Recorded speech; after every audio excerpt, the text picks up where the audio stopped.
Hello everyone, তো কি অবস্থা সবার? আশা করি আপনারা সবাই অনেক ভালো আছেন। তো যেহেতু আজকে আমাদের মার্কেট বন্ধ, তো কালকে মার্কেট ওপেন হবে। তো সেটা হলো মেইনলি খুবই সম্ভাবনা মার্কেট গ্যাপ আপে ওপেন হওয়ার, ঠিক আছে। এতটুকু ইনফরমেশন দিয়ে রাখলাম যে বাই আপনাদের আজকে যখন মানে কালকে যখন মার্কেট ওপেন হবে দেখবেন যে খুবই একটা সম্ভাবনা আছে মিনিমাম 70-80 পিপসের একটা গ্যাপ হওয়ার, ঠিক আছে। তো এরকম একটা গ্যাপ আপে ওপেন হওয়ার একটা খুব সম্ভাবনা আছে বিকজ অফ মার্কেট। আপনারা জানেন যে নতুন করে আবার যে আহ, ডোনাল্ড ট্রাম্প ও কি করছে, আবার শুল্ক আরোপ করছে, মানে মেনলি টেরিফ যেটারে বলে আর কি। তো এটার কারণে মার্কেটে একটা হাই ইম্প্যাক্ট পড়বে, যার কারণে খুব একটা সম্ভাবনা আছে উপরে যাওয়ার। আর একটা কথা যেটা, সেটা হলো যে ডাইরেকশন প্রসেস আমাদের কি। তো আপনি যদি খেয়াল করেন as a daily market, daily market টু মাস বুলিশ, এটা হলো যে এই যে এই সময়ে যখন মার্কেট এইখানে রিজেক্ট করার পরে যখন ডাইরেকশন ফিক্স হয়েছে তখনই আমরা মানে তখন থেকেই মেনলি আপ ট্রেন্ডে ছিলাম, ঠিক আছে। বুলিশেই ছিলাম। তো মার্কেটের টার্গেট আমাদের একটা এক্সপেকটেশন ছিল এই পর্যন্ত, ঠিক আছে। এখন কিন্তু এই পর্যন্ত যায় নাই। একদম ডেইলি বেজের যদি কথা বলি, তো এখন এই স্কোরের কথা যদি বলি, তাহলে যেটা হয় এই যে আমার এই জায়গাতে একটা ফ্রেশ লেভেল আছে, ঠিক আছে। যেটা আমাদের সেকেন্ড টার্গেট ছিল যে মার্কেট ওইখানে যাবে। আপনি যদি এই যে মার্কেট যে সেলটা হইলো, ঠিক আছে, এই যে এই ফুল হোল মুভ এইখানে আসার পরে যখন এই নিচ থেকে ডাইরেকশন চেঞ্জ হয়েছিল তখন এটা ছিল ফার্স্ট টার্গেট এন্ড দেন এটা ছিল আমাদের সেকেন্ড টার্গেট। তো ফার্স্ট টার্গেট তো ইমিডিয়েট হিট করছে, এরপরে যেটা হয়েছে যে এইখানে আবার এক্সটার্নালি মার্কেটে যে রিজেক্ট করে দেন এই যে ব্রেকআউট দিছে। তো ব্রেকআউট দেওয়ার পরে যেটা থাকে যে এটা হলো ফার্স্ট টার্গেট এন্ড দেন এই হলো সেকেন্ড টার্গেট, ঠিক আছে। তো মার্কেট কি করছে, ফার্স্ট টার্গেট হিট করছে। এখন এখন যেটা হইতে পারে এবং 95% বলতে পারি আমরা যে 95% পসিবিলিটি, এই ভিডিও তো আমি আপনাদের বলতেছি আপনি মিলাই নিয়েন, হ্যাঁ। উইদিন 3 or 4 ডেজ, ঠিক আছে, এর মধ্যে মার্কেট এই জায়গাটাতে যাচ্ছে। যদি আপনি দেখেন যে আপনার ওপেনিং সেশন, একটা জিনিস বলে দেই, আপনি যদি ওপেনিং সেশনে দেখেন লাইক ইউরোপ সেশন যেটাকে বলি আমরা, তো ইউরোপ সেশনে যদি আপনি দেখেন যে মার্কেট গ্যাপ আপে এই লেভেল ভাঙ্গা দিছে, এই লেভেল গ্যাপ আপে ভাঙে দিছে, মানে লাইক দিস ধরেন মার্কেট একটু গ্যাপ দিয়ে এই জায়গা থেকে ওপেন হইলো, ঠিক আছে।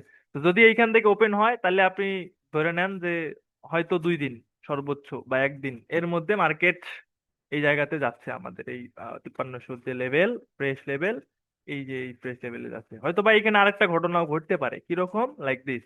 এইখানে যেহেতু আমাদের একটা ফ্রেশ লেভেল আছে, ফ্রেশ লেভেল কিভাবে হইলো, ফার্স্ট টাইম মার্কেট যখন এটা রিজেক্ট করছে দেন এটা কি আনফ্রেশ হয়ে গেছে, এন্ড দেন যখন সেকেন্ড টাইম এই যে বডি দিয়ে এগ্রেসিভলি ব্রেক করে ফলাইছে দেন তখন এটা আমাদের জন্য একটা কি হয়েছে, ফ্রেশ লেভেল হয়ে গেছে, ঠিক আছে। তো market fresh to fresh sometime move করে, sometime KM to KM move করে। তো মার্কেট কন্ডিশন আপনাকে বুঝতে হবে। এখন নাও যেটা হইতে পারে সেটা হলো এতটুকু ইনফরমেশন যারা সুইং পজিশনের জন্য ওপেন করতেছেন তাদের জন্য। তো এই আপনার সেল জোন, এই হলো আপনার সেল জোন।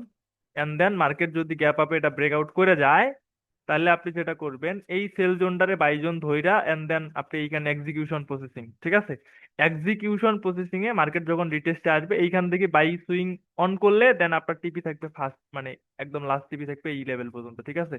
যেটা মোটামুটি এইখান থেকে এই পর্যন্ত রেঞ্জ প্রায় কি বলবো 2500 3000 পিক্সের মতো, ঠিক আছে। তো এইখানেও এই পর্যন্ত সুইং নিশ্চিত করা যায়, যেটা প্রায় 1800 আহ 1900 2000 পিক্সের মতো, ঠিক আছে। এই পর্যন্ত আপনারা টিপি রাখবেন, ঠিক আছে। এটা হলো যে কি বলবো, মোটামুটি খুবই ভালো একটা কনফার্মেশন। এবং মার্কেটের মানে ফান্ডামেন্টাল দিক যদি চিন্তা করেন তাহলে এইখানে অনেক কারণ আছে যেটা আমি আসলে ভিডিওতে এত কিছু বলা পসিবল না, জাস্ট এতটুকু বললাম। এই স্পট টাইম ফ্রেমে আপনারা এই যে জোন মার্ক করে রাখবেন, দেন যদি দেখেন মার্কেট গ্যাপ আপে ওপেন হয়েছে তাহলে আপনি পরবর্তীতে মার্কেট রিটেস্টে আসলে ওই গ্যাপ আপেই যদি জোন পান জোন থেকেই ধরবেন।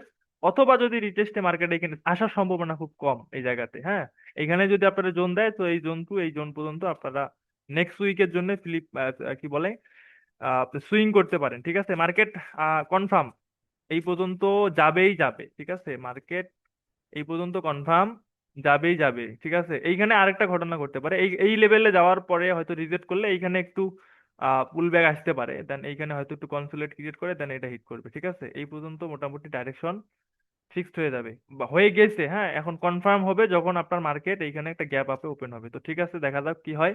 এতটুকু আপনাদের জন্য আপডেট। তো মার্কেট স্টিল বুলিশ, বুলিশ আছে, সবসময় বাই থাকার ট্রাই করুন, হ্যাঁ, হোল্ড উইক। নেক্সট উইক যে মার্কেট ওপেন হবে শুধু বাই সেট আপ খোঁজার ট্রাই করবেন সবাই। তো ঠিক আছে, দেখা যাক পরবর্তীতে মার্কেট ডাইরেকশন কি হয়। যদিও আসলে আমরা সবসময় একটা জিনিস মাথায় রাখবেন যে আমরা এই মার্কেটে পার্টিসিপেট, ঠিক আছে, পার্টিসিপেট করি। We are not a controller. আমরা কিন্তু এটা কন্ট্রোলার না, ঠিক আছে, আমরা জাস্ট অ্যানালাইসিস করে পার্টিসিপেট করি, ঠিক আছে। তো সেই পারপাসে সবগুলোই যে 100% হবে ব্যাপারটা এমন না। তো অনেক সময় দেখা যায় যে বিপরীতমুখী হইতে পারে, ঠিক আছে, এটা কোনো ব্যাপার না। বাট মোটামুটি এটা যেহেতু অনেক কিছু কনফ্লুয়েন্স আছে, মোটামুটি কনফার্ম হয়ে যায় যে মার্কেট এইখান থেকে উঠবে, ঠিক আছে। তো সেই পারপাসে যেটা বললাম, যদি কনফার্মেশন পান আপনারা সুইং করতে পারেন। মার্কেট টু মাস বুলিশ আছে এবং বুলিশ থাকবে। তো ঠিক আছে, সবাই ভালো থাকেন, আসসালামু আলাইকুম, আবার দেখা হবে পরবর্তী ভিডিও।